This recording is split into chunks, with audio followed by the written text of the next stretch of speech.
back, 9:22 on this Monday morning, the 18th day of December. Steve Traube in the studio. You know, the other day I was just going through some of the Facebook stuff and thought, let's just kind of explore. And I stumbled upon Traube Awning, which is over there, right over in Hartford, correct? Yep, right. And Fun then Lane. I discovered a ton of stuff about Traube. I mean, an 85-year-old company that's been a part of our community for so long and does amazing stuff than Traube Tents and Structures. Yeah, absolutely. Thank you. Appreciate you reaching out. So take me through your time with Traube. What led you to the business and now Tents and Structures? Sure. You know, I mean, I grew up in the business. My grandfather started the company, and they started as a Venetian blind manufacturer, and then the very next year in 1939 got into blinds and awnings, and then later, I believe in the late 50s, got into tents and awnings, and eventually we ended up splitting the company, and one became Traube Awning, which is here in Hartford, and my brother and myself, we took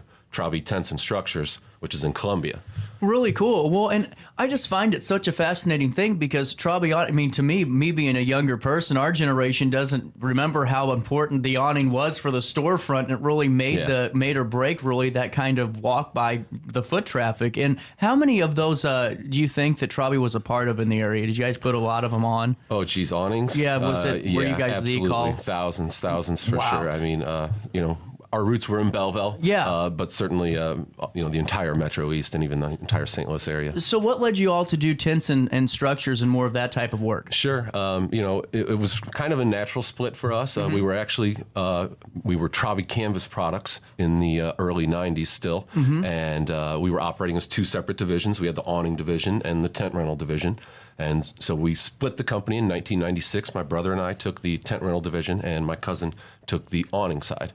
Really cool. And then a couple of years ago, you guys bought back the awning side, correct? My cousin ended up, he actually sold out of the business and moved down to Texas with his family.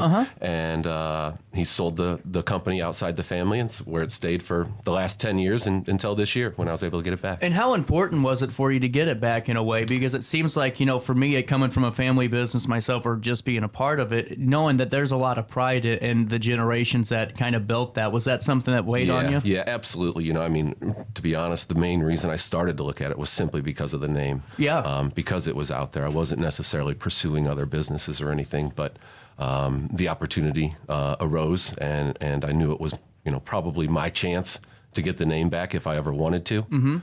So I jumped on it. Really fascinating. And then take me to whenever you started working with the family, because I'm sure you were, maybe 9 or 10 years old, hopping on a truck and getting to work. I was younger than that. I bet. I'm always get it. So how did it start? Probably my start was, I don't know if it was preschool or kindergarten, but I was doing half days. Wow. And so I would get picked up at school at noon. And that's where I would go. And I would usually either sit there and play Aggravation, which was an old game with my grandma. That's one of my favorite games, honestly. That's hilarious. Really I wasn't sure if you'd ever even heard of it. On Sunday nights, my parents and I would always play a game with my sister, and that was one of them we always played. We would play Aggravation, or we would play a good old-fashioned game of War. There you go. But other times, I would go out and I would paint side poles for tents. I would actually build blinds, because we were still building blinds at the time, Venetian blinds. And then as I got older, I would eventually, help install tents and help install awnings, things like that. So now, in terms of the business side, did you ever have a fascination for it in high school, or was it something that you thought, well, maybe I'll kind of peek into? Or obviously starting that young, we really grew up in it, and then we did work full time in the summers, as we got older to be teenagers. It honestly wasn't something I had planned on doing. When I went to school, I was planning on being a teacher. Really? But after a little bit of time in the classroom, I kind of recognized that I don't think that's where I wanted to be. And my mom was a teacher. And she had kind of warned me that it might not be where I want to be these days. That's incredible. But I had to find out myself. Well, and whenever you got out of college, and now that you got the degree, or you're coming back into work at admin roles, what were some of the things that you were looking to do with the next generation of technology and just the way the industry was starting to shape? Yeah, sure. For us, it was really all about what we call structures. So we call ourselves Traube Tents and Structures. Our tents is what we look at as far as our roots, where it's more of the traditional pole tents, circus tents, frame tents, what we call frame tents that you might have normally seen. Structures are things more like you're seeing on our website, where it's That one's a permanent structure. There are permanent structures. There are semi-permanent structures. Wow. There's glass walls, hard roofs. I mean, you name it. It's legit construction, basically. Well, and that's what I was kind of getting at, because this isn't a weekend job where you're, setting up and you got the work crew out there and you're able to get it done. I mean, you're having to plan, and this is a real process. Yeah, absolutely. And, obviously to pull off, some of the huge events that we are able to pull off, we've got a great team and a bunch of people that really just do a fantastic job. So that's what I was trying to tease our way into, because we're going to come up on our first break here soon. But let's just start with some of the things that you were able to do. I mean, being a part and being able to say, hey, yeah, those are our structures with the, the PGA Tour. Right. That's got to feel pretty darn good. Yeah, definitely. How did those type of projects come about? Because it's not just a shot in the pan that somebody as big as the PGA or any type of natural disaster agency calls you. Right. I mean, you have to have a legacy and some type of groundwork already put in. Yeah, and we were fortunate to have some great connections through employees that we brought in. Right now our current CEO was a former operations manager for PGA of America. Okay, cool. So, that was a huge help, and he was able to bring some of those contacts with him, and we've been able to execute. So that goes around, and it's a small world. So let me ask you a little bit more about the PGA setup here, because that's got to be a difficult thing, because you're on beautiful grass and you're still on a golf course and you're in these settings. But whenever you're looking to set them up, what are the layouts that you're looking for, and what's the client trying to kind of go, hey, we don't want that. It's just fascinating. What's that look like with the client calling you? Is what I'm asking. I mean, for us, we really tout ourselves as specialists. Okay. We truly just do structures. Yeah. There are a lot of companies out there, companies that we might compete with, some of them that we work with as well. But they might do the seating, they might do the flooring, they might do the structures, they might do the catering, they might do 20 different things. All we do is structures. So really we're really cool. good at it. And see, that's what I always find fascinating, is anyone that I've talked to that has something really good going for them, it's like, no, this is our specialty. This is us. This is who we are. And I think that really makes it easier to become more efficient in one thing and be successful. Yeah, absolutely. Now, absolutely. Other hardbar question, if we had a Happy Gilmore scenario and somebody tries to climb the TV structure, is that coming down anytime soon? No, not as long as it's anchored properly. So we aren't going to have to play like Happy Gilmore did in that last putt where you hit it off of 40 things to get it to roll. I don't think it's going to happen. Really, I'm enjoying this just because, I mean, for somebody here locally and right up the road in Belleville, to really have a namesake company that does phenomenal work through major corporations and companies is just huge. Yeah. I mean, it's a big thing for us to have in the region for sure. Yeah, well, thank you. So why don't we do this? You got time to hang out with me? Yeah, sure. 9:29 is the time. I got to pay a quick bill. Daily show on a Monday. Hit you next right here in the heart of the 618.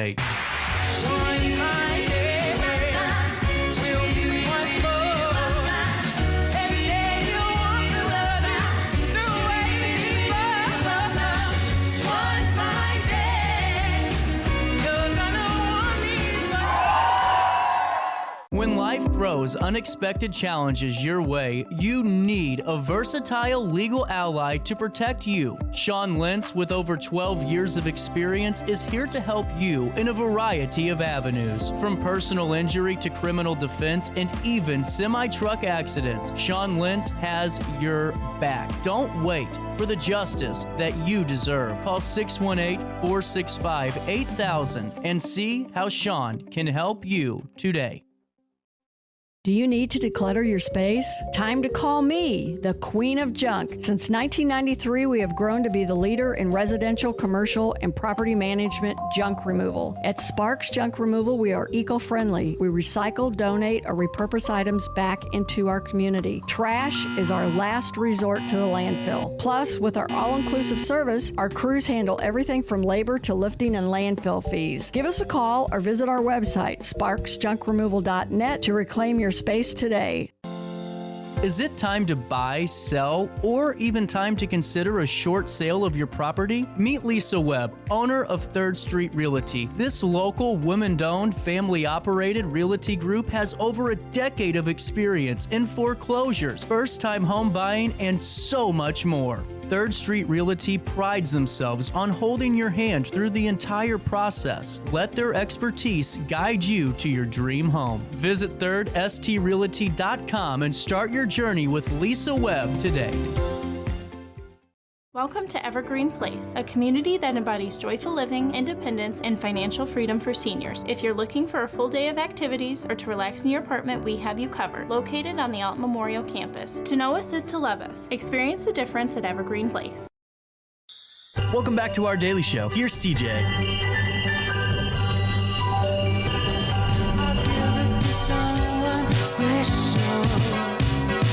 Last Christmas I gave you my heart, but the very next day you gave it away. 9:32. Welcome back. Steve Traube in studio as we're talking Traube tents and structures. Traube awning, and, well, anything else we want to talk about today, really. I mean, just going down this, it just amazes me that we have such a company that has such an impact, and not patronizing you, but just something that I never really have realized before instead of going on Facebook a couple of days ago and finding it. It's just so cool. So let's go down some of the services that you do. And I mean, you do the generic, commercialized stuff, I'm sure, and wedding receptions. Absolutely. But in terms of working with the government and doing some of this natural disaster work, what's that look like and entail? Yeah, sure. It can be fast and furious. There's no doubt about it. We oftentimes, we even have some contracts where we're required to respond within a certain time frame. Oftentimes we have wheels on the road in 48 hours, maybe on site in 72 hours. There are often times where we roll out and we're not quite sure where we're going. We just know the general direction that we're headed. Wow. And we'll get as close as we can and then we'll wait. Wow. It can be interesting, but it can be very challenging, obviously. But rewarding as well. We've got a lot of guys who have really grown accustomed to this type of work. They like the challenges that it presents. It's different every day, different every place. Well, you're a part of the first responder team, it seems like, too, in some of those. Yeah, absolutely. And you don't have to, break it down if you don't want to, but what are some of the things that you get called to go and have some presence there for the first responders and for the people working? Sure. It's anything from hailstorms. Okay. Those more often it's not a first responder type situation. But those are probably some of the smaller things that we could get called out to. But more typically, it's something like whether it's hurricanes, wildfires, major tornadoes, areas that have really been hit hard. That is just so fascinating to me. And when you're there, I'm sure you don't know how long you're going to be there. You just know, hey, we're setting up, and this is what we're told to do. Yeah, and oftentimes, we will head to a general area, even though we're not quite sure exactly where we're going, and we'll stand by and wait for an address. And now, is there a certain amount, like a kit that you guys always have kind of prepared that's, I hate to say like a generic disaster kit, but is there something that has similar structures where you can kind of grab? There's a few packages that we will typically roll out or offer as kind of a standard offering. If you need a base camp, if you need medical services facilities, if you need dining facilities, if you need sleeping facilities, things like that. So, is there one instance, and it doesn't have to necessarily be with just for natural disasters, but one job that you just always look back on and go, I don't know if it's your favorite, but just one of the more memorable ones with maybe a client or maybe just a situation? Most recently is probably the Cub food store that we did up in Minneapolis. It was right after the George Floyd riots, and both grocery stores in that community were burned down during those riots. And so they had no services. They're what was known as a food desert. And so Cub Foods decided their solution, instead of waiting 18 months to rebuild, which was their timeline to rebuild, they brought us in, and within 2 weeks, we had a 20,000 square foot grocery store open and operating. Wow. And so they kept that open until their construction was done, and then they took it all down and opened their grocery store. Well, and that's an invaluable use of your service. I mean, because you're already in a food desert, and anyone that's looked into that knows that it's very prolific up in the northern parts of the country. Right. But to be able to really be on the ground, I mean, that's really fascinating. And now, 20,000 square foot in 2 weeks? Yeah. Really? Yeah, and that was, we were done with most of our part sooner than that. That was till they were open, I believe, if I'm not mistaken. I think that was close to the timeline they took from start of construction. Well, now I'm really starting to understand this because, at first I wanted to get an overview, but now I understand how crucial this is because you could spend tens of thousands of dollars waiting if you wanted to get a permanent building or something put in, or brick and mortar, Right. or you can call Traube and you get it done within a couple of weeks and you're ready to go. Absolutely. What's your average turnaround time on something like a project like that? That's 20,000. Yeah, it can really depend on the fit and finish. I mean, honestly, our crews can install roughly, and again, varies by site, Right, absolutely. But we can install roughly 10,000 square feet a day with each crew. So, wow. if we're rolling on a nice flat level surface where we don't have obstructions, we can operate heavy machinery in it, around it, all of those things. Our guys can move. Is there any weird scenario that throws off a little bit of the groundbreaking process for your guys' structures? Like, I always find it fascinating because in the sewer world, with Rigdon, it could be little not flushable wipes that cause you 4 days of stress. Yeah. Is there ever Yeah. a beehive that was right next to the location you needed to put in, or something weird like that? Yeah, there've been a number of those things, Yes. or you end up, you get, we've had a lot of cobblestone areas where you can't get stakes in or out. So you've got to move, just a little bit, offset things, various challenges like that. PGA, those golf courses present a lot of challenges. That's what I was going at, because that's delicacy at its finest, right? Absolutely. And we're dealing with big, heavy stuff, heavy machinery. Yeah. It's tough. It's a real challenge, but our guys are really good at it. Well, and it seems like you really do have a talented team because, Yeah. when you're offering this amount of services, you got to be pretty good at what you're doing in terms of employees. Yeah, absolutely. Our guys, I would put them up against any crews in the world, quite frankly. Absolutely. The And then stuff look, they're building, there's not many people that do or can. no, and just going on your website, and that's why I think it was so cool to have you on, is there's so many people that drive by or work in or walk through or enjoy your structures that don't even realize that, Yeah. you done them. Yep. Like a Worldwide Technology Soccer Park, which I've been countless times, that Budweiser pavilion you Right. guys put in. Correct. Wow. Just now, whenever we're talking about expedition, help me here with the adventuring. Whenever you have expeditions and systems like that, you guys do that work too? We do. Not really on a smaller scale or like an individual scale, but more so with the military or somebody like that. Yeah, absolutely. Well, now, what's it? How do you guys how are you able to combat, or not really combat, but kind of navigate working with so many different clients and different organizations and facets? And I'm sure working with the military is a lot different than working with the PGA, and you have it. How do you navigate that? Again, it's just different people. Yeah. Really, we've got a disaster services guy. We've got just people in various places who kind of either handle those markets or handle certain types of structures. And now that we've grown to a certain size, we're fortunate enough to have several layers of really good people. And I mean, honestly, that's what it's all about. I mean, anybody honestly could go buy a tent or a structure or go buy equipment. But if you don't have good people, you're not going to do much with it. You're going to be losing out pretty quickly. Right. When did you and your brother know that you guys had something really cooking with the tents and structure side of things? My brother, he went to school for business and graduated with the intent of coming into the business. And I will say he came out with a plan. I went to school to be a teacher, came out, knew I wasn't going to be a teacher. I knew I was fortunate enough to have the opportunity to still go into the family business, and I did. But he really had the plan, and we started knocking it out from there, and now it's just continue to grow. But I would say it didn't take long. I mean, when I first saw his plan, I laughed at him. I said, "You're crazy. Nobody could do $1 million of worth of tents in a year. That's insane." And in a few years we did, and then we just kept going from there. Do you ever look back and think about, some of the times just with your grandma playing aggravation and getting in the truck or doing some stuff and going, how the hell did I end up here, Yeah, absolutely. That's some good stuff, Absolutely. man. And now in terms of the next generations, are any that are working currently that are looking? None that are working currently, no. My brother had 2 girls, so I have 2 nieces that are both still in college. One's getting her graduate degree and the other's undergrad. I have a son who's 13. So who knows what the heck he wants to do. Hopefully we might be so lucky.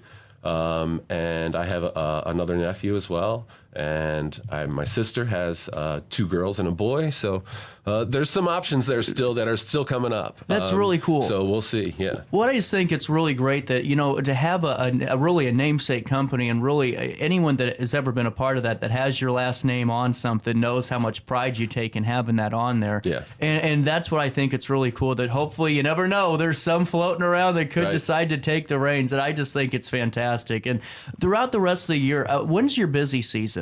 We really run, our busiest time is May through September. Okay. It extends out a little still. It goes almost March through November these days as the seasons seem to grow for us. Yeah.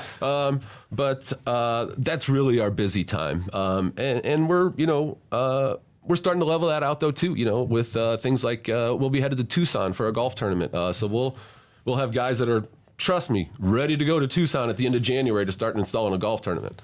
And now so with the golf tournament, just because I find the timeline fascinating, whenever the tournament tees off, I'm sure you guys have already been set up for 2 or 3 weeks, correct? Yeah, a golf tournament, depending upon the size of the install, the size of the build, it can be anywhere from like a Champions Tour event, like what we have here in St. Louis, could be a 3 to 4 week build, depending upon the size of that tournament, and then the Zurich, which is the largest that we do. That is more like a 6 to 8 week build. Wow. And then you got a 3 to 4 weeks on the out, it's a lot. It's a lot of work to get it done, and you have to move slowly on a golf course. Yeah. 100%. That is really just fascinating to me. But also, this is what I think is cool, because I'm on your website now, TraubeTent.com, and I was just looking at some of the commercial and just residential services, but just kind of taking this as a glance at what I'm kind of doing here is there's a lot of advantages to doing a work with you guys, instead of just going, well, we need a structure here. Well, let's just pour a bunch of mortar and let's start building. Yeah. Because the structure, at Worldwide Technology, that sucker's been there for years. Yeah, absolutely. Yeah, no, that's a permanent building. And what you're looking at there, I don't know if the listeners can see that or not, but that is actually just down the road. That was at ConocoPhillips when they were doing... See if I can do this. I used to be able to. Look at that. There you go. You're a superstar. I couldn't do that. So this is right here what we're looking at. This is at ConocoPhillips? So that was at ConocoPhillips. It was there for roughly 5 years, I believe, while they were... forget the big project they had going there at the refinery. But we installed that as a temporary warehouse. And so they used it to service that entire construction project while it was going on for those several years.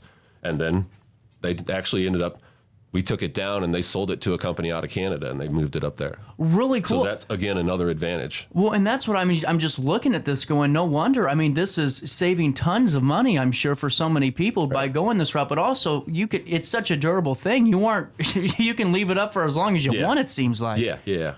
And we were talking, you have a really, it's really good to identify the market. And it seems like you guys really found a great supplier, and you have great parts coming in, and you have great equipment, and that's what makes the job easier, I'm sure. Yeah, absolutely.